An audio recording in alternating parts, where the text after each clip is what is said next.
Hello viewers, I have been using iPad 10th generation on Ipados 26.1 and I am getting excellent battery life, and the performance of this iPad after this update is really impressive. Actually, many people updated to Ipados 26 and after that they were facing various issues, mainly battery drainage issues and heating issues in their iPads.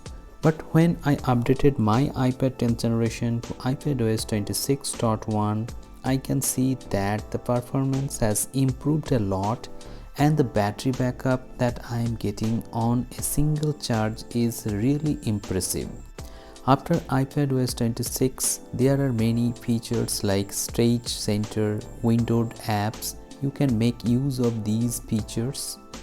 And the performance has really improved a lot. There is no lag and hiccups, and you can use too many apps at the same time while doing other tasks. And if I go into the battery section, you can see that I am getting very good battery life. Let me give you an example.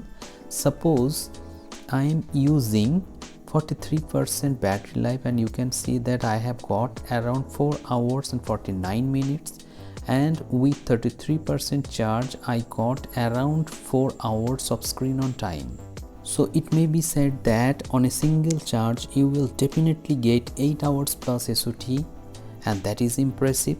Even the editing has improved. If I try to edit many footages and then render them into 4K 60 FPS, that is super easy on iPad 10th generation.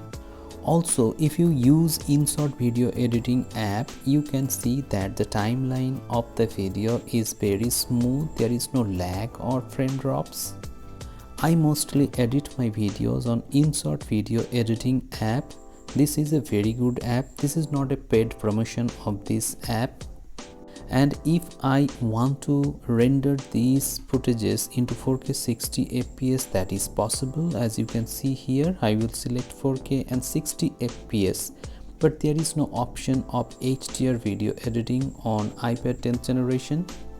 So in the conclusion, Ipados 26.1 is a worthy upgrade. You will get better battery life, and also the performance is top notch. So if you are facing any battery drainage issue, in that case you should definitely update to the latest Ipados 26.1 stable version. Now let me know in the comment sections below if you have already updated to the latest version or not. Thank you very much for watching this video. Have a great day.